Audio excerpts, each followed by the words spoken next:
Lots of work. Jesus, I started college at 17, stopped at 27, and still had some stuff to do. So this represents blood, sweat, and tears. So many of my beloved veteran viewers already know this about me, but I wanted to make sure that you all follow so you know what I am, what my background is. So I am a licensed psychologist. I'm also a licensed specialist in school psychology. I'm a nationally certified school psychologist, a certified professional life coach, an associate and tenured professor. I'm a clinic director. I'm an author. I'm a motivational speaker, soon to be certified personal trainer, a mentor, and a campus organization advisor. So to get licensed, you have to jump through several hoops. So between pre and postdoctoral training, often you have to earn, depending on the state, upwards of 6,000 hours, depending on the state that you're in. Also, you must take various board exams, which is the examination for professional practice in psychology is one of them. That's a 4-hour and 15-minute test and then like 250 multiple choice questions. I don't even want to think about it. Some states also require you to pass an oral examination, and based on your state, you'll know what that test is going to be about. Also, you must publish if you're going to be a tenured professor or thinking about that. You must also teach at a high level, serve on various service committees. You have to play the game, and it is a political one. And you also have to do many other things based on the university in which you work. Usually you are reviewed by this at all levels in a university in your 6th year as a professor, and they determine whether or not you will have tenure, which guarantees that you have a contract from then on out, not contract year to year. And this can be a pretty cutthroat game. So this video I was motivated to create because you all asked me so many questions about career, and I didn't want to just spew off what it takes to become what I am. I wanted to motivate you in whatever it is you're choosing to do or become, because whatever it is, you can be good at it. So in this video, I want you guys to ask me questions so I can know where to go for the next videos, because I truly want to help you guys. So let's get into some of the core things I had to do just overall as a person to prepare myself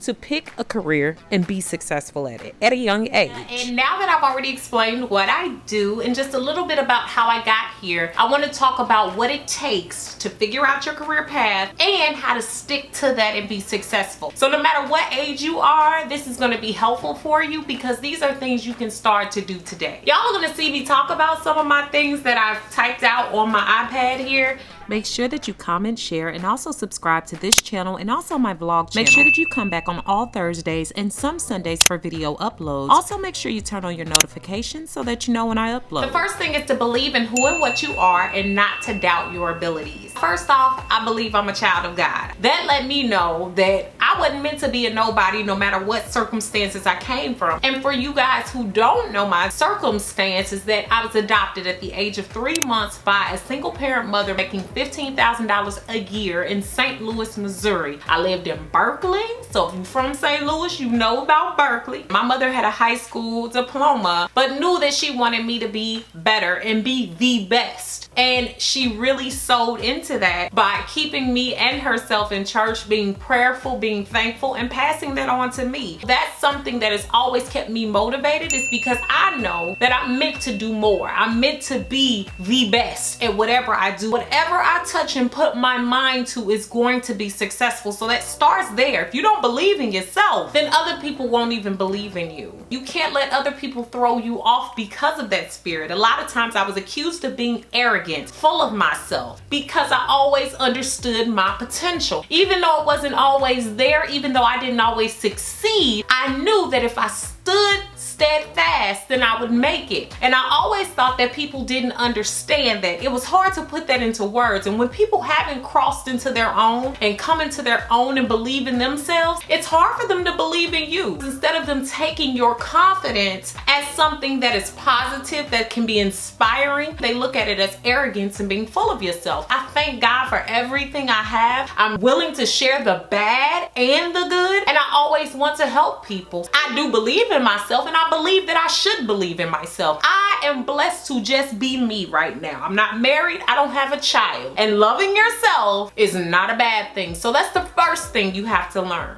The next thing is I always had to learn to love myself right now while exploring my full ability. We allow other people to put us in a box that keeps us from stepping outside that box to figure out what that is. Now, I was blessed with a mother who, though she didn't have the best, she wanted me to. So I was classically trained in piano for 10 years. I played the cello, the violin, and the viola very well, and even played in an orchestra. It allowed me to see the different things I could do, my musical capabilities, my abilities to speak, my abilities to work with people, my abilities to see beyond what was in front of me. That shaped and molded who you see today. So I'm looking at not only what I have right now, but what I can take from what I have right now and how I can build on it and make it better. Working every day to become something more, to become something new, and see where I can go that takes me to that next level. The next thing is to work at your best and also love what you do. How you gonna be your best at the top level if you can't even be the best sweeping the floor? I treasured every job. I sold candy at school. I braided hair, spray painted clothes for money. I also worked at McDonald's, Mickey D's, for 7 years. I started there at 14 years old, learned how to do birthday parties, and I treasured it and I loved it. By the time I was 17, I was even told, we want you to be a manager. We want you to learn the ins and outs of McDonald's. Now I knew that's not where I wanted to be, but because I treasured where I wasn't a broke down cashier. I wasn't picking up fries slowly, pouring and serving drinks like I was unhappy. I did it with ease, I did it with grace, and I did it with love, which taught me how to treasure what I have right now. If you treasure what you have now, then you're gonna definitely build on what you have later, and you won't take it for granted.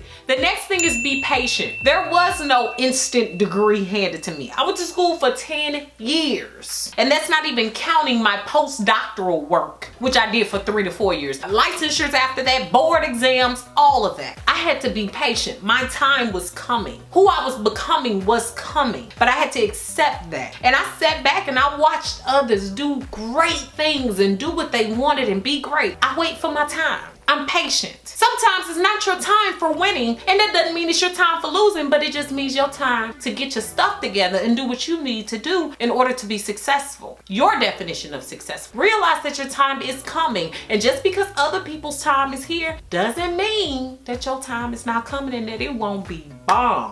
And when you get there, the sky becomes the limit. The other thing you have to do is building short and long-term goals, and we don't do this enough. I think too many of us want success right now. We want everything to happen right now. But I stand before you, a young woman who went to school 10 years straight. I still had to pass board exams and do all kinds of stuff and craziness in order to get the titles that I have now. All kinds of stuff to get tenure and to become an associate professor. It didn't happen overnight. I had to work at it. And everything I learned during that time has made me a stronger and better worker. If you have short-term goals and you say to yourself, in the next 3 to 5 years, I want to accomplish this. And then you have those long-term goals that build on that. In the next 10 to 15 years, I see myself doing this. You will start to set yourself up for positive things to occur. You have room to make detours. You can decide this doesn't work out for me and work on something else. If you have a plan, you won't plan to fail. If you have things down, if you keep a journal and you decide on how things are going to go for you, you're going to start to see that you're achieving what you set out to do, regardless of what other people believe you can or cannot do. The next thing is to have dreams, but to protect those dreams. Always keep sight of what's next. Yes, there will be things that hold you back, but if you always have in your mind, this is my dream, there is no limits to my successes, then you'll reach them. I was a hood kid. I still didn't believe that that was it for me. I always had this big imagination, and my mother played into it. I used to always tell her, my mama do this, and everything that I said has worked out from a young age. And that's because I didn't believe in dream crushers. I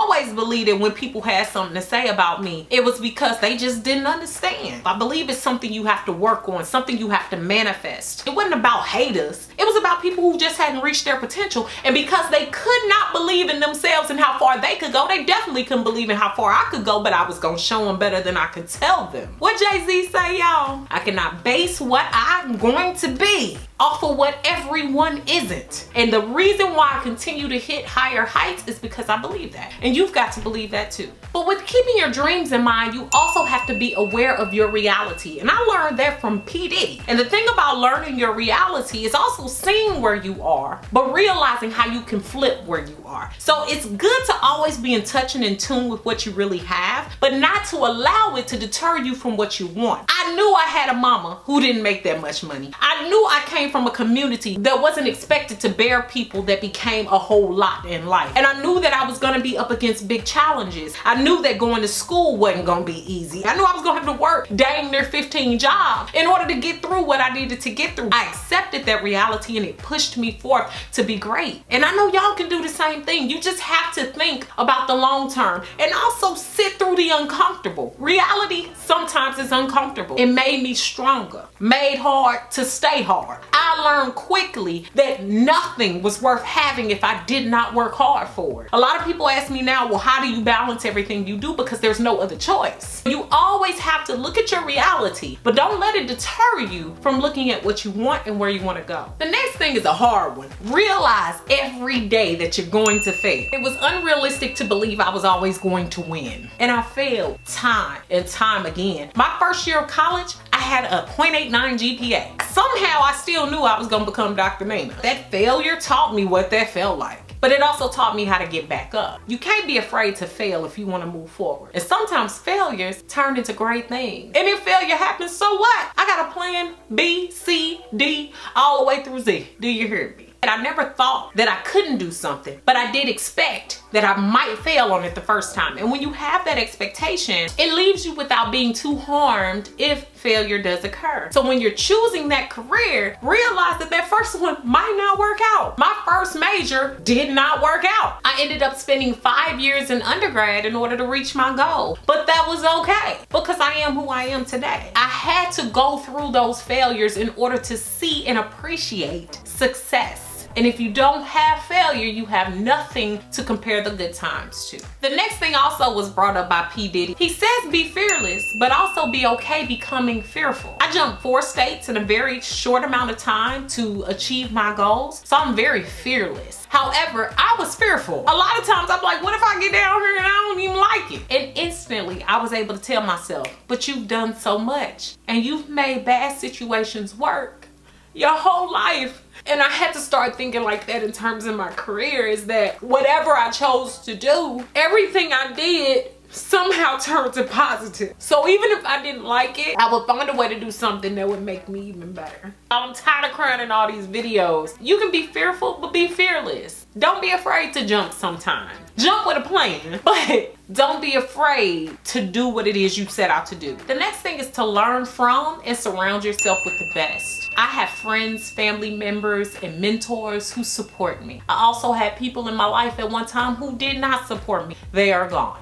I also learned how to let go of negativity. I let go of situations that weren't for me. Even the stress of thinking that I wasn't good enough or that I wasn't smart enough. I had to let go of a lot of things that were holding me back. If you have even the slightest bit of negativity, you'll always go back to that and it'll hinder you from your overall goal. That includes people, that includes jobs, that includes anything I got going on. And I'm blessed to have a circle that supports me. They're not jealous of me. They're not talking badly behind my back. And if they are, they ain't really my friend. And it's only a matter of time before they get put out the circle too. Surround yourself with what you want to see. So if you got people around you that are doing great, go learn from them. Ooh, inspire me. Tell me more about what you do. Teach me the way, because I wanted that. And why would you not go to somebody that's doing well? We'd rather go to foolish people than to go to those that actually support us. And I choose to go to someone that supports me. And with that said, you have to bring others along. So what I enjoy about my journey is I've been able to inspire people like you guys. I treasure giving knowledge, bringing joy, bringing inspiration, because it's been given to me. And I'm hoping that a little Nina or a little Nino is out there looking at me saying, I can do that. And I want you to do better than me. You can be a little bit like me. me, but be better than me. You have the tools to do above and beyond, which is the same thing my mother planted the seed within me. I wanted to say thank you guys for listening to this. In the future, my hope is that my website will be up and running in the next few months. I will offer coaching services and things of that sort to help others reach and achieve their goals. So this is only the beginning. I thank you guys for watching. Stay motivated, stay positive, stand right. You could choose the right career. You have to make sure that you hold yourself accountable. Thanks so much, guys. Beautiful brown baby doll.